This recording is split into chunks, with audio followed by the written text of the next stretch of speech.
Of all the careers in all the world that a person could aspire to, you ended up a professional space traveler. What was it that motivated you or inspired you to become an astronaut?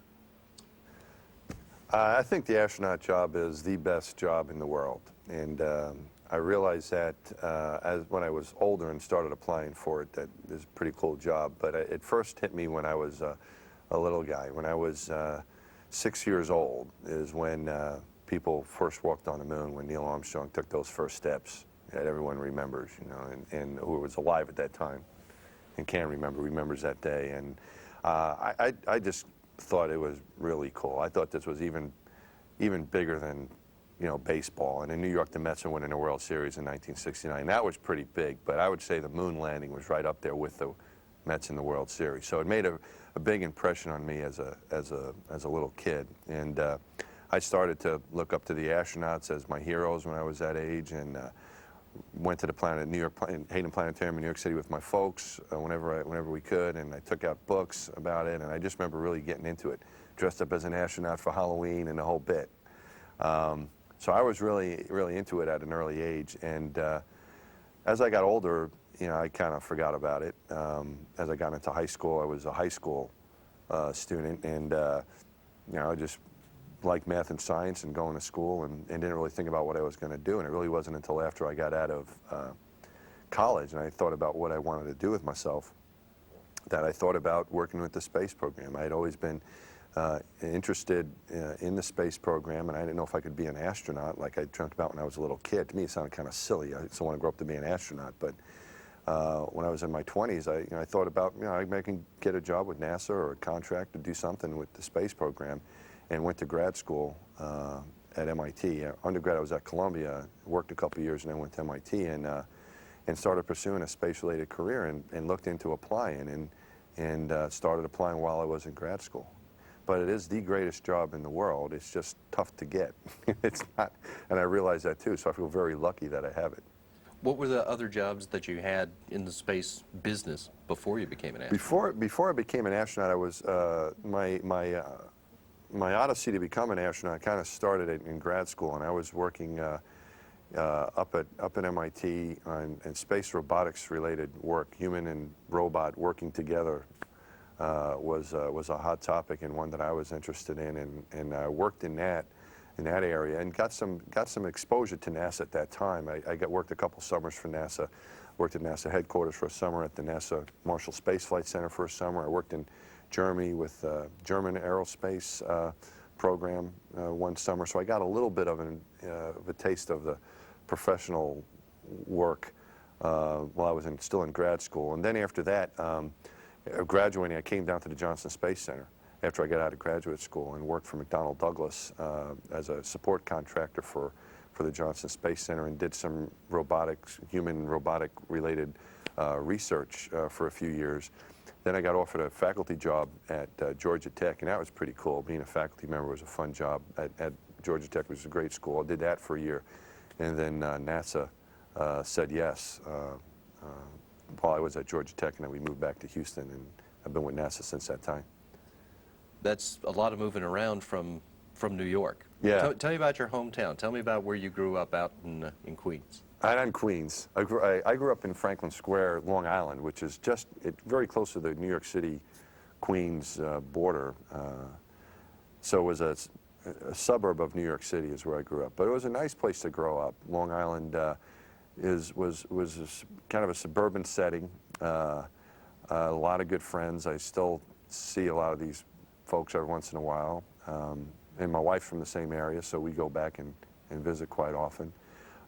It was a really good place to grow up. A lot of family around me too. You know, most Italian families don't move very far. So I had my aunts and uncles across the street and around the corner, and I used to see them a lot. And they were like second mothers and fathers to me, and my cousins were like extra brothers and sisters. So it was a really fun childhood. I have a lot of good memories of. With my parents and my extended family and my friends, and all the action that was going on in the New York area, going to a lot of baseball games and enjoying the city every once in a while, and it was a nice childhood, I would say. I can't really blame my parents for anything. Well, it sounds like you have a sense that that place and those people had a lot to do with making you the person that you are. If you knew these people, you would say that.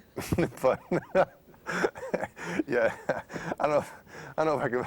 Professionally, I'm not sure, but yeah, no, they are. I think so. I mean, I really, my family was a bunch of characters, really. My uncles, especially. My uncles were hysterical, and the stuff that I learned from them, I really can't repeat here. But there was just, it was really a lot of fun. It was just nonstop action. You know, people would pop in all the time. You know, whoever was taking a walk would come in the front door, and we'd do the same to them. And it was fun. I kind of miss that. You know, as you move around, you said, you know, as we've moved around the country, you know, you move away from family usually, and you don't have that. Your neighbors somewhat replace that, but it's not the same. So, yeah, it's kind of one regret I have is that my kids don't have a bunch of uncles that drive them nuts, you know, around the corner like I did growing up. We know that flying in space can be a dangerous thing to do. Mike, what is it you think that we get as a result of flying people in space that makes that risk one you're willing to take? I think as humans we're curious about what things are like and what's out there and what people experience. You know, we want to know what it's like to be a professional athlete. So we ask people what it's like, or we like to read books about other people's experiences, or look in magazines. I think in general we like to experience things firsthand if we can. But space is one of the, people like to go on vacation.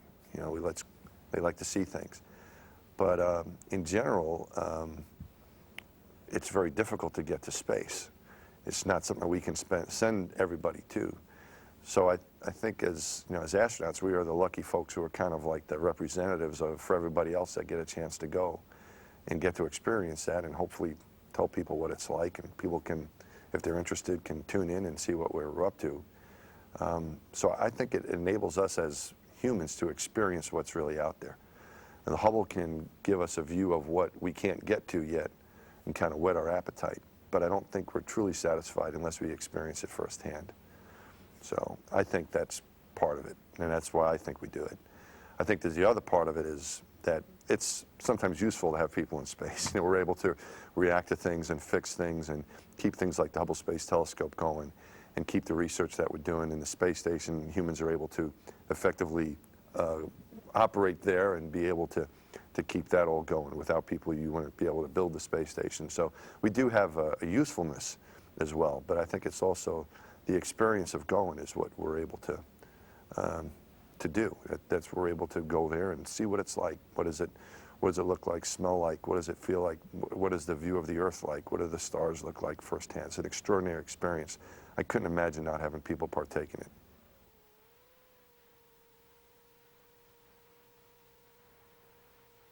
When was the first time you ever heard of the Hubble Space Telescope? The first time I heard of the Hubble Space Telescope was probably when I was in grad school in the mid-'80s. When I went into grad school, and there was a bunch of scientists up at MIT interested in what was going to happen with it, and then we knew it was delayed because of the Challenger accident, and these guys were kind of waiting. And that's when I guess I'd heard about it in the news before then, but that's when I first started hearing more about people that were involved with it and what the science might do. And then when it first was launched and then didn't see straight, I remember a lot of people being upset about that and hoping that they would fix it. And so I guess when I was in grad school and there were people around me that were actively interested in doing their research on the astronomy that would come out of it, that I first started really hearing about it. In the years then, since Hubble has been working, what do you think what it's accomplished has meant to the science of astronomy? When we hear the astronomers talk, and I'm not necessarily, I have an interest in astronomy, but I'm not one of these high-powered astronomy dudes. But they're really excited about what it's coming up with. I think, in the terms that I can understand, that most people understand, that's pretty cool. It's stuff like, how big is the universe, and Hubble's figuring that out, and how old is the universe, and where did we all come from, and how many planets are there out there that might be able to support life? What are black holes like? You know, these things that we've kind of heard about for years. Even I heard about when growing up in New York when I was in school. And now Hubble was able to give them answers and changing what they thought the answers would be. You know, example is the amount of energy we have in the universe, and the measurements that Hubble's able to provide these smart astronomy guys with has shown that there's a lot of energy that we can't really recognize. We know it's there because they can measure the gravitational effect, but they don't know what this stuff is or where it's coming from. And that's pretty cool because, you know, we think we know so much, and as we learn more, we find out we really don't know that much. So we're answering some questions, but it's also opening up a lot of questions that we don't know the answers to yet. So it's a pretty cool machine. What has the Hubble Space Telescope meant to a different field, to space exploration? From the astronaut perspective, I think it's shown us what Hubble has done for astronauts working in space. It's shown that we're able to do some pretty intricate tasks that we might not have thought we could do when we first heard about them. And Hubble seems to redefine what we're able to do during our spacewalks each time we go back. On STS-125, we changed out this power control unit that had all these connectors on them. They had like 36 connectors that we didn't know if any of them would come off, and would you be able to put them back on, and we had to design a special tool and a special board to stow these things and all. It was this big project, and we're able to do it. And now with this mission, we have some other stuff we're doing where we're not just taking big instruments out and putting a replacement in, but now we're actually trying to go in and fix inside of the instruments, which we never thought we would ever do. No one ever expected that to happen, but these smart engineers at the Goddard Space Flight Center and here at Johnson Space Center and around the country have figured out ways that we can do that. And I think it's meant, to me, it's meant that there's really nothing we can't do if we put our minds to it. This is just one example that we see that in many fields, but you know, in our field of spacewalking, I think it's shown that, hey, you can, with the right tools and training, you can do almost anything. You bring up a good point, because there are a lot of people involved in getting you guys ready to fly, and not just here in Houston, like for most shuttle missions. Talk about the training and the support that you've received from the people behind Hubble at the Goddard Space Flight Center and the Space Telescope Science Institute. Yeah, the Hubble. One of the cool things about being assigned to a Hubble flight is that you don't only get the chance to work with the folks at the Johnson Space Center, but you get to work with these people from around the country that have worked on the instruments, and particularly a lot of the folks come from the Goddard Space Flight Center in Greenbelt, Maryland. They're a wonderful group of people to work with, very dedicated. You know, if I was that dedicated, I don't know what I could accomplish, probably a lot more than I have.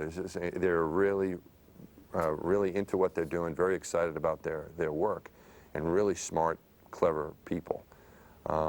What they do is pretty much work around the clock, figuring out how they can make the telescope better, how they can, what they can change out, how they can make the procedures better, our tools better, and they work with our team at the Johnson Space Flight Center to make all that happen. It's just a wonderful group of people to work with. It's not a surprise that the people who work on the Hubble mission love the Hubble Space Telescope, but the telescope has become kind of an icon to people outside of the scientific community. Why do you think it seems to have touched so many people? I think Hubble is, well, it touched me before I was assigned to the flight just by the beauty of what is out there in our universe. It allows us to go someplace that we can't yet. You know, we're only, you know, we've been to the moon many years ago when I was a kid, and we go to low Earth orbit now, but we hope to go beyond that. Hopefully in the next few years, and in our lifetime, we'll see us go a little bit further in the solar system. But Hubble's seen a heck of a lot further than that. So it kind of takes us out there and shows us what's out there. We really didn't know what it would look like, and it allows us to see the beauty of what's out there and the immensity of it, of how big things are and how many stars and galaxies and other planets there are out there. It's just mind-boggling, the stuff that this thing can see. And we can never get anywhere near that type of imagery by what we have on the ground. So it's taken us, I think it's taken us further out there than we could ever even imagine, and shown us stuff that in our wildest imaginations we couldn't have imagined it was there. And that's what Hubble shows us, and that's what I think is cool about it. That's what everybody can relate to and everyone likes about it, I think. What's your favorite Hubble telescope image? There's a lot of cool, Hubble has a lot of cool images, but I have, my favorite one is the Cone Nebula. And it's not, I mean, it's a very cool scientific picture. It's this big, giant red cone, and it's got these stars kind of popping out of the top. It's this nursery for stars. And it's these stars like our sun are being popped out of the top of this thing. So it's like a star birthplace. So that's pretty cool. But I like it for that, but I also like it because it was taken with the camera that we installed on 109. And we had trained to put this advanced camera for survey in this big instrument about the size of a refrigerator. And my job was to hook it all up. You know, I had to work the connectors and all that stuff, and Jim Newman and I put the camera in along with the crew working inside. And so we had a little bit of an interest and affection for this thing, and hoping that it would work right. And when you close the thing up and you leave the telescope, they do an aliveness test, what they call it, to make sure that that the electricity or whatever is running through the thing and it's working okay, it's getting power, and they think they can get data from it and so on. But you never really know if it's working until you see the pictures. So one of the first images we saw from the advanced camera for survey was the Cone Nebula. And so that's why I liked it, because I could breathe a sigh of relief that the thing actually worked. So that's why it's one of my favorites. You're a mission specialist on the Hubble Space Telescope servicing mission. Mike, summarize the goals of the mission and what your main responsibilities are. For STS-125, our mission, we're going up to Hubble, and we're going to be replacing a bunch of stuff. Some of the stuff is for life extension to keep the Hubble healthy and working for years to come. So we're going to be changing out batteries. We're going to be changing out these gyros, which help point it. We're going to be changing out a fine guidance sensor, which also helps with its pointing, stuff that kind of makes the telescope work. You know, like the electricity and the water and the plumbing in your house. You know, make it work for longer, keep it going for a little bit longer. And then we're going to do some things to upgrade the telescope. We're going to put in a new wide field camera, which is going to increase the telescope's ability to see into the universe by a factor of 10. And it should, you know, all these cool pictures that we see should get even better, because this camera works in the visible light spectrum, so we can see a lot of cool stuff if we do our job right and this thing works. You know, we're going to see some cool stuff from it. So we're excited about the wide field camera, and also the cosmic origin spectrograph, which is another big scientific instrument we're putting in. So those things are going to increase the science capability of the telescope. And then we have a couple science instruments that have worked very well in the past that are not working any longer because they've had a voltage supply fail on them, about the size, like kind of like a size of a computer board that you might have in your computer. Those things have failed inside of these big, fancy, multi-million-dollar instruments. Don't work because of this any longer. So we're going to try to go inside of these instruments and remove and change out those computer boards. It's a pretty complicated task. The thing's not working now, so hopefully we don't do any harm. We can't make it any worse, hopefully, but hopefully we're going to be able to fix those instruments and bring them back online. So in a nutshell, that's what we're doing during our spacewalks. And in order to do that, we have to launch successfully, get to the telescope, rendezvous with it, grab it, put it in the payload bay, and make sure everything's working good. And then after we do our spacewalks, undock it from the shuttle and send it on its way. And then we come home. After the loss of Columbia, this final Hubble servicing mission was canceled. It was decided that it was going to be too risky. But that decision was reversed almost 2 years ago. Here you are. What was your feeling about the decision not to fly to Hubble again, and then about the choice to go ahead and make the trip after all? I was disappointed that they decided to cancel the Hubble flights when they made that decision. And, you know, it was unfortunate, but at the time it seemed like it was the right thing to do, maybe at that time. You know, considering that what the agency was looking at with the future of the shuttle, that, you know, it would make Hubble a little bit uncertain. But at the same time, I was hopeful that something would happen. And they looked at almost immediately looking at a way to save the telescope without the shuttle by doing a robotic mission. So I had an opportunity to work on that a little bit, which was pretty fun. It was probably something we might have been able to do, but it just was going to be a little bit too costly. And then we had more confidence in what the shuttle was doing with our inspection and repair techniques. And we got back to flying the shuttle again, and it seemed like, well, hey, maybe we can revisit this, that we can go back with the shuttle and some astronauts and fix it. And then that seemed to gain some momentum, and then all of a sudden it seemed like that was the right decision. And luckily, our leaders of our space program and of our government decided, yeah, let's go back and send a shuttle. We can do that, and so they turned it back on. So I was pretty happy. I was really happy when they turned it back on and I got assigned to it, because I knew I was going to have a job for at least a couple more years. So it worked out okay. Well, your flight, like all the shuttle flights now, will include an inspection of the vehicle using orbiter boom sensor system. Right. Tell me about how that's accomplished and what you're looking for when you do that survey. Well, to inspect the vehicle to make sure it's okay, that we haven't got any damage from any debris during launch or while we're up in orbit hitting something that hurts your thermal protection system that protects you as you come home and heat up going through the atmosphere. We pick up the boom, this big giant boom, like a telephone pole, and it's got these fancy cameras and sensors on it, and we pick it up with the robot arm, so it can go a pretty long way and get in just about all the areas of the shuttle to inspect it. And we're looking for anything that looks like damage in a critical area, any tile that might have taken a big hit where it's missing a big chunk or a big hole, or also on these areas that are not made up of tile necessarily, but on the leading edge of the wing, for example, that has to take a lot of heat when we come in and needs to be in good shape in order for us to survive the entry. We're going to do the inspection of those areas as well. We're going to look at the whole orbiter, and anything that looks out of the ordinary, something that might have puffed up or gotten a hit and broken, or something that's missing or whatever. We're going to take a real good look at it and be able to send those images down to the ground and the data down to the ground, and have the smart guys and gals on the ground look at it, and then if we need to repair it, we'll go outside and try to fix it. So that's what we'll be doing.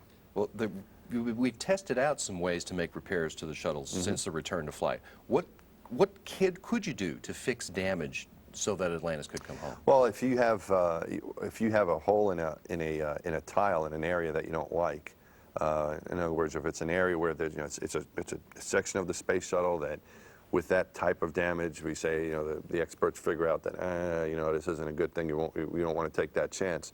Then there's things we can do. We can put there's some material that we can put during a spacewalk. We can put into that hole, kind of like when you're spackling a hole in your in your house. If you're filling in a hole in a wall for whatever reason it might be, and you need to do that, which is not necessarily an easy thing.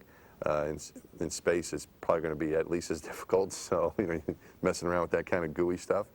That's one method we can do. We can also actually put, depending on type of damage and the size and where it is, we can also put kind of a cover over it.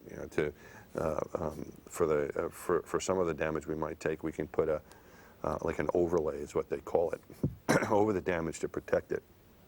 Instead of, like, in addition to patching the wall, you kind of put a new piece of sheetrock, let's say, over it. So we can do those things. And in our case, it's a little bit different because we don't have the safe haven of the space station.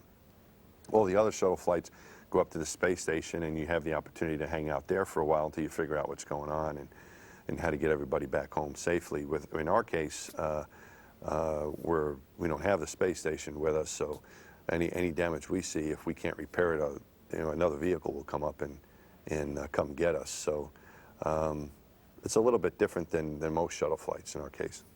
Not to dwell on it, but yeah. As you say, if you couldn't make a repair and another shuttle had to come rescue yeah. you, what's the option? How does that work?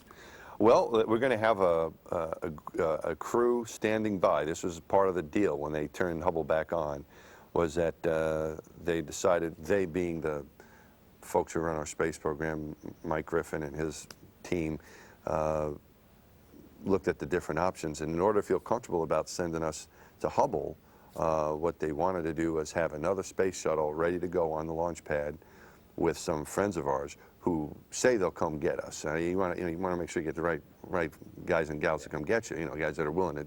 But they promise they'll come get us if we have a trouble. If we have a damaged space shuttle that we can't return with and we can't fix, then we'll have a rescue crew come and get us, and they'll have their shuttle out on the launch pad and.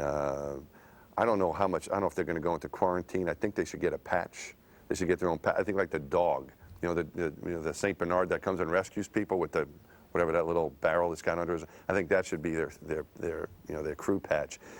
But they would come and shoot up to our orbit and rendezvous with us. And they're still working out the details of how we would attach craft to craft, probably with the robot arm attaching to a grapple fixture from one shuttle to the other and do a transfer. Kind of, you have to go EVA and transfer along the arm and get to the new spaceship and then come home with the new guys and leave the old one behind. All the work to get Hubble running at full steam is going to be contingent, as you say, on a successful launch, rendezvous, grappling, berthing the telescope. Tell me the part that you're going to play in those operations and how you guys go about getting the telescope onto the work platform in the payload bay.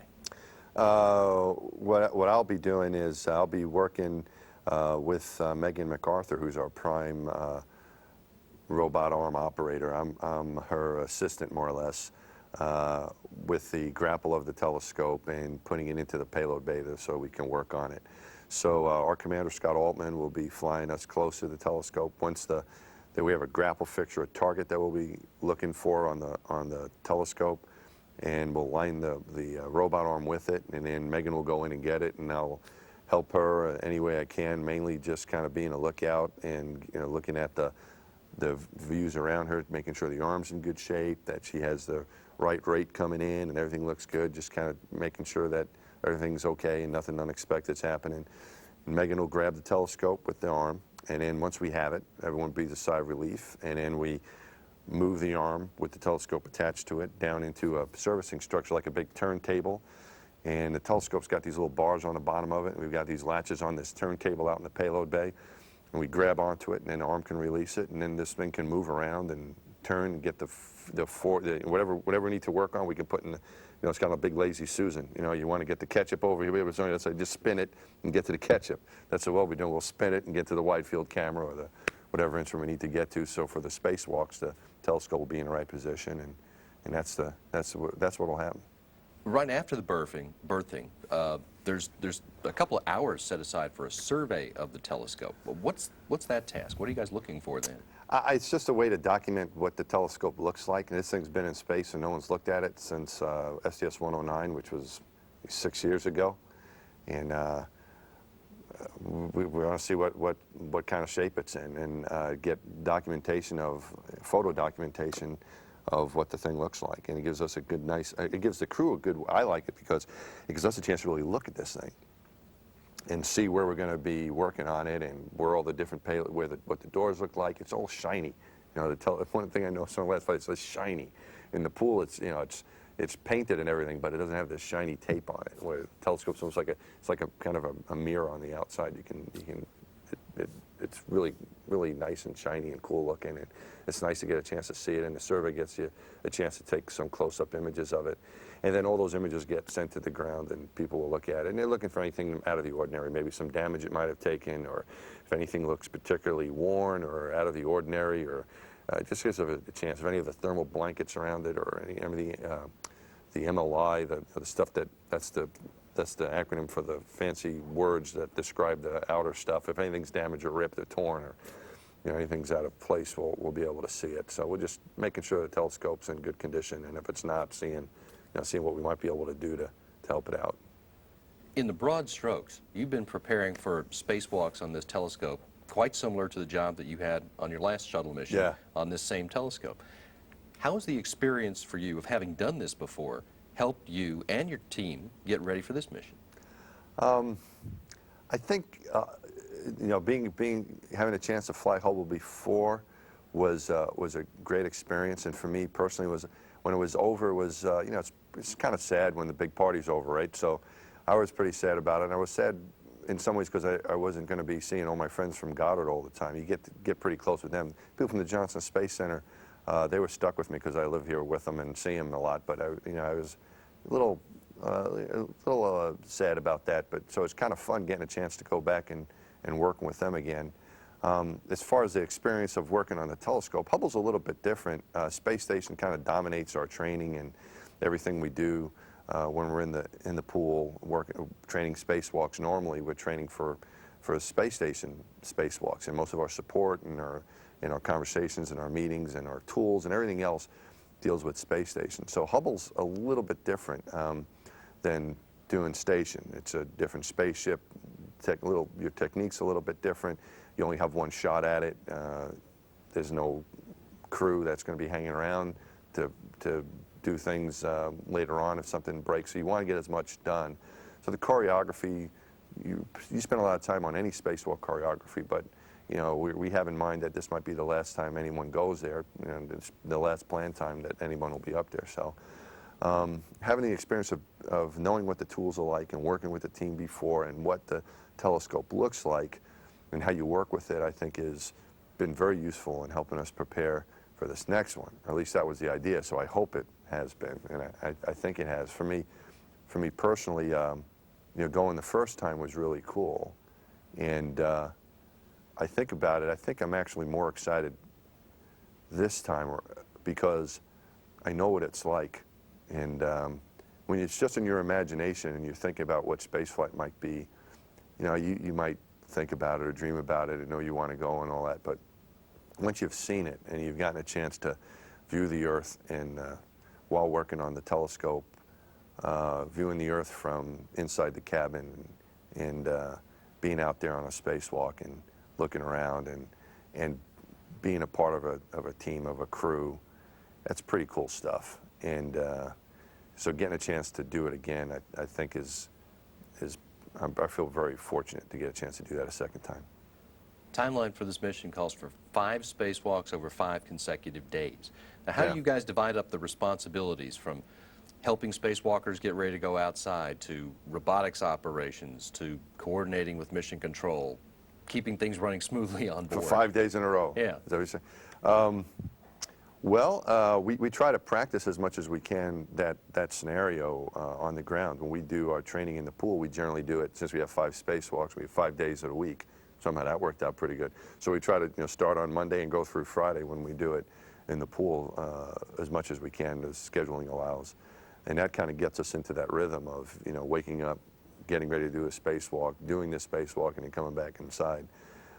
We go home and sleep and then wake up and do it the next morning, whereas on the shuttle we'll be doing stuff to prepare the suits and so on for the next day and then getting ready. It's a pretty intense pace though, and there's always something to do, and everyone's busy. Folks on the ground are busy trying to figure out what's going on and what we're going to do next, and we're doing the same in space.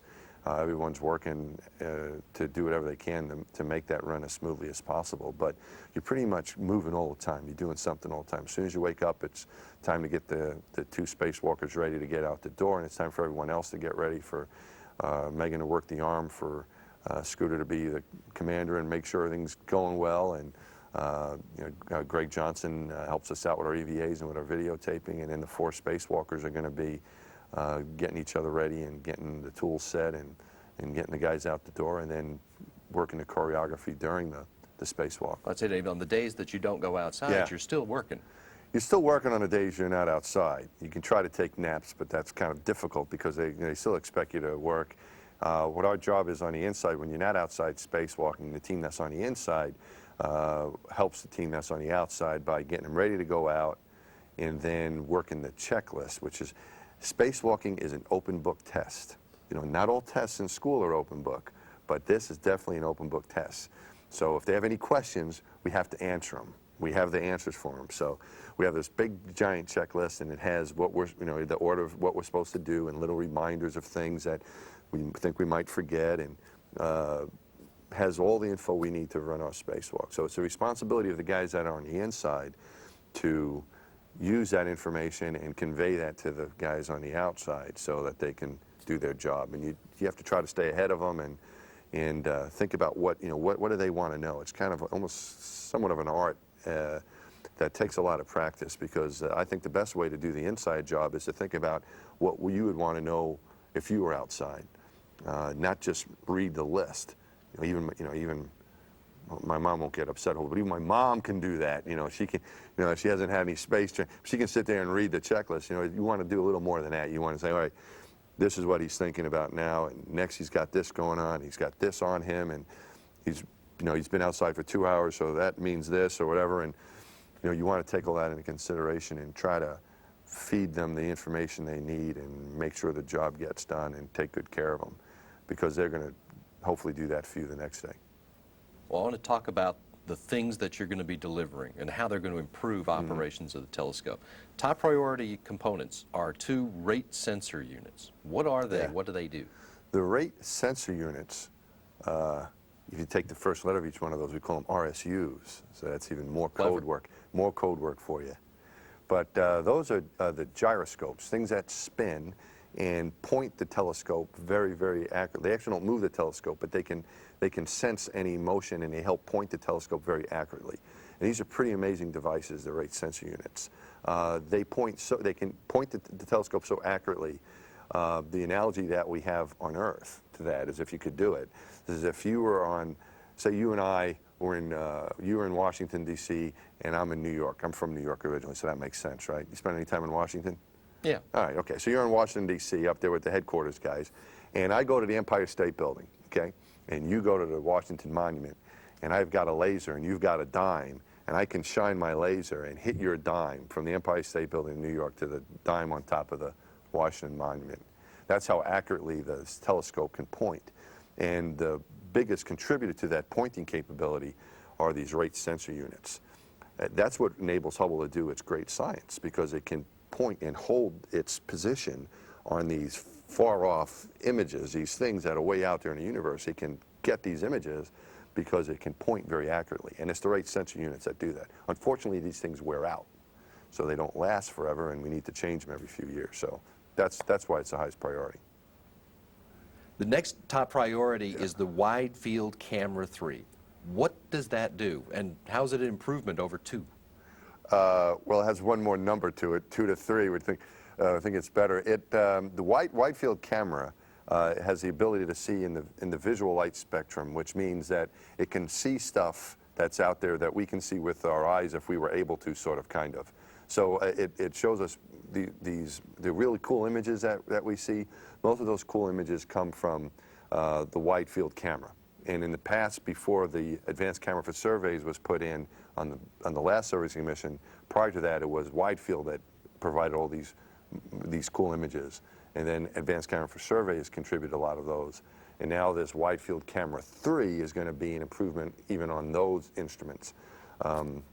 So it's roughly, from what I can tell, the scientists are saying somewhat conservatively about a factor of 10 improvement, which means it will see 10 times better, farther.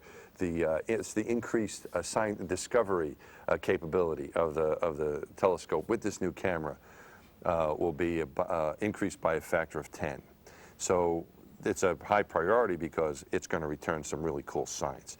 The rate sensor units are going to keep the telescope pointed accurately for a longer time. The batteries will give it life, power for many years, hopefully. But to increase the science capability and the images that everyone's going to get excited about, that makes those calendars that people like to have on their walls, and the screensavers with the Hubble images, all that stuff, that's important stuff, and that's going to be, we think, is going to be coming from the Wide Field Camera 3, and that's the plan. You're also installing a cosmic origin spectrograph in a spot that's now occupied by a component called COSTAR, the Corrective Optics Space Telescope Axial Replacement. This was the special piece of equipment that was installed in 1993 to fix Hubble's vision. Yeah. So why is it being retired?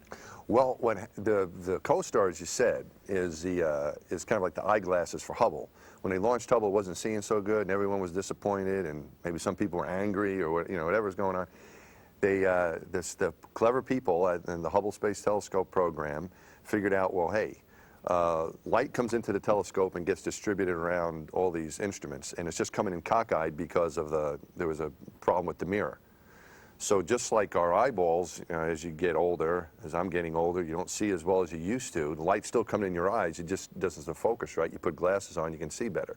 So they came up with the idea of putting glasses on Hubble, which is more or less what they did. And what COSTAR is a bunch of lenses that got deployed into the light stream, more or less, so that it corrected the aberration that was on the mirror, so that all the light now would be seen clearly by all these instruments that needed to decipher what was out there in the universe.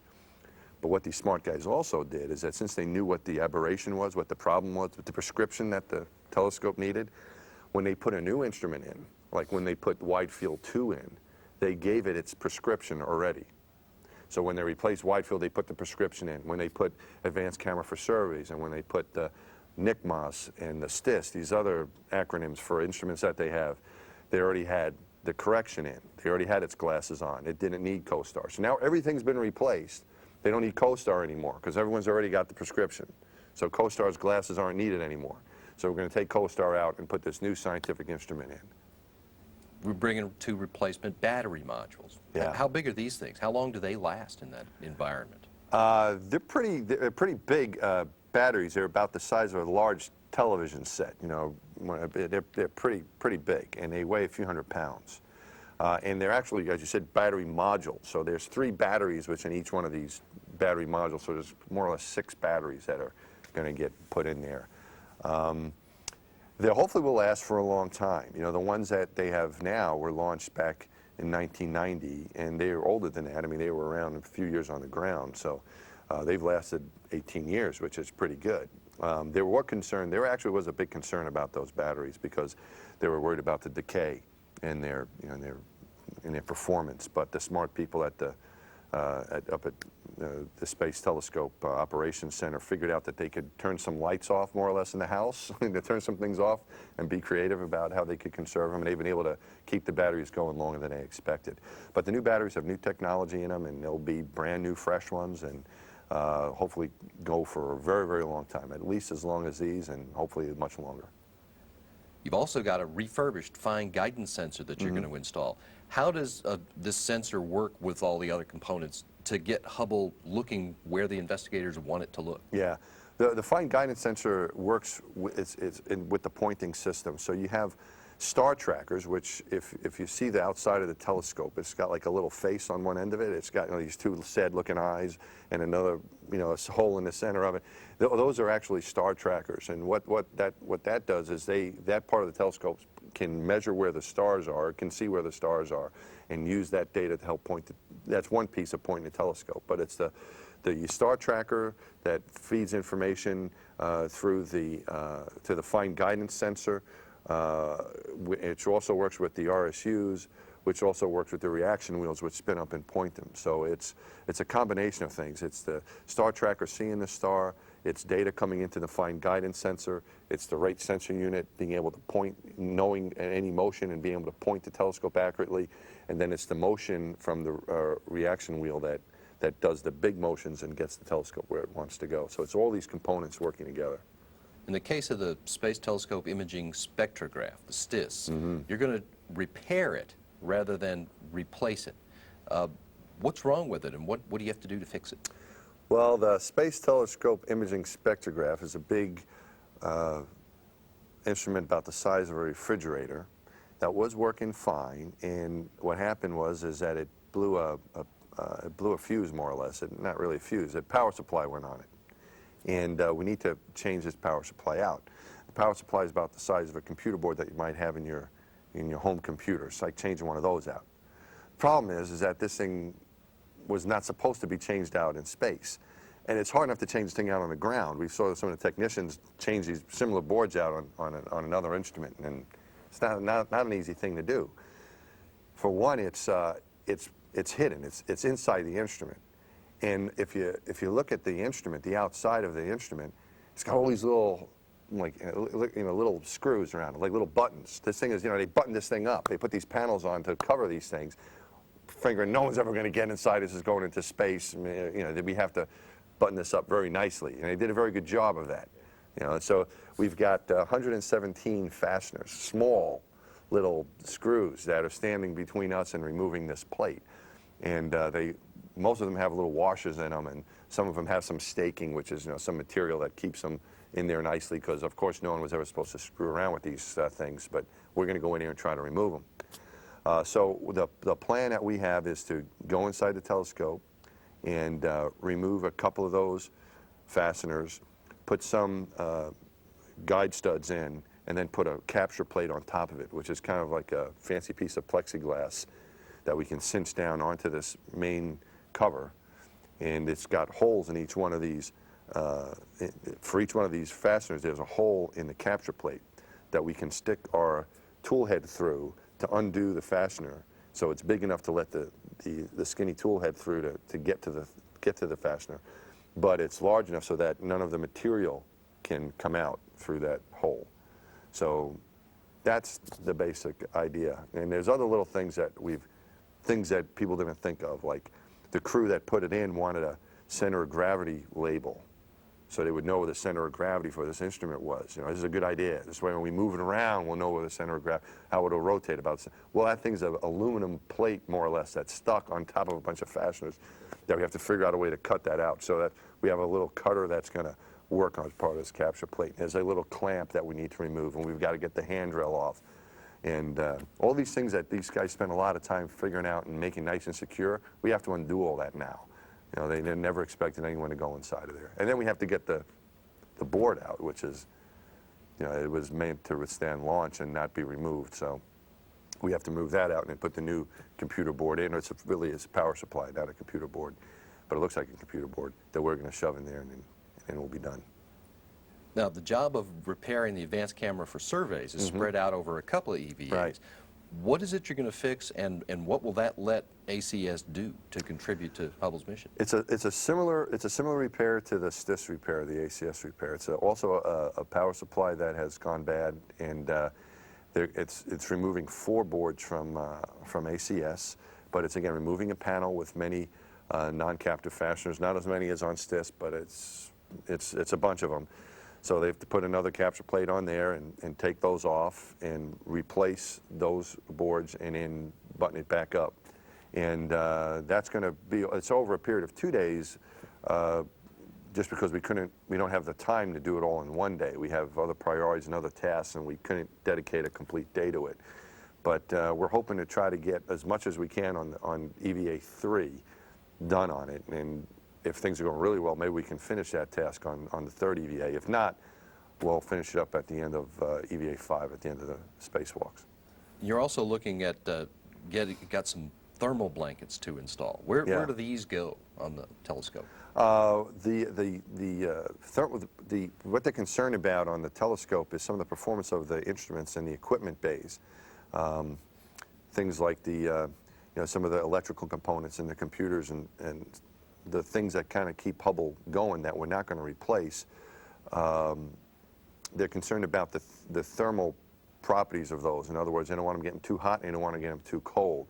And they can measure how they're performing and how the cold and the heat and the changes of space affect these things. And so they want to get a little bit of installation on them. And these things are behind these doors that we have. The doors are they're about 6 foot high and about 3 foot wide, and kind of like a door to your house, kind of, sort of, maybe, you know, odd-looking house maybe. But you open up these doors and that stuff's behind it. We don't intend to open up those doors. What we're going to do is we want to just improve the insulation of the instrument, of those components inside of there, by putting this new outer blanket layer behind it, and that acronym is NOBLE, so we call them nobles. They're big cookie sheets, more or less. So on these, on 3 bays is where we want to put these nobles, and on a couple of those bays we have to rip the stuff off, the insulation that's already there, take that off, and then put the new insulation on.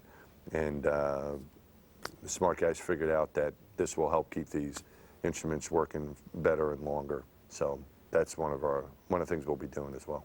And that's pretty much all the stuff that's planned, but NASA wouldn't be NASA if you weren't planning more than you were planning to actually do. What kind of contingency priorities have you got in your back pocket if there's extra time? If we have extra time, take pictures, look around a little bit, enjoy the view.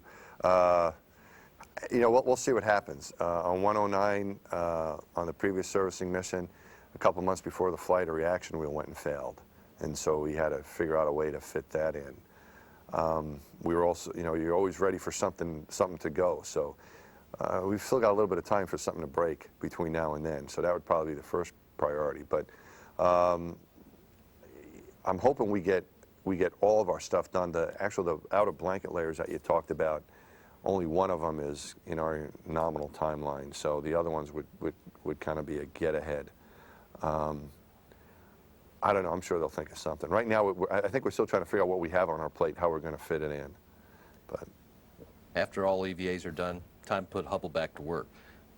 Describe the plan for a reboost and then releasing the telescope back into orbit in a stable condition. Yeah.